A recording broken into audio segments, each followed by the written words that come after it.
सासु चाहे माए जैसा आ देवरा छोट भाई जैसा आ होके जब बियाह बाबा कि होके जब बियाह बाबा।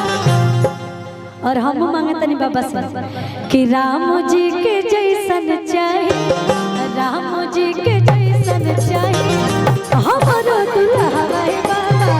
राम जी के जैसन चाहे हमारो दुल्हा बाबा। राम जी के जैसन चाहे हमारो दुल्हा बाबा।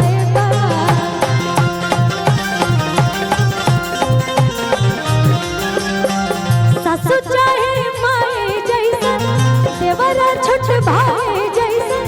सासु चाहे माए जैसन देवरा छोट भाई जैसन होके जब बियाह बाबा।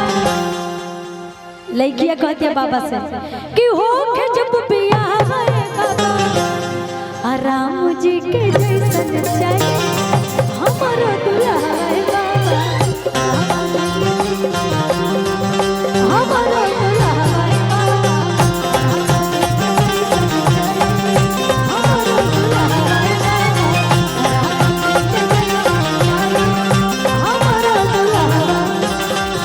भैया रोक ली।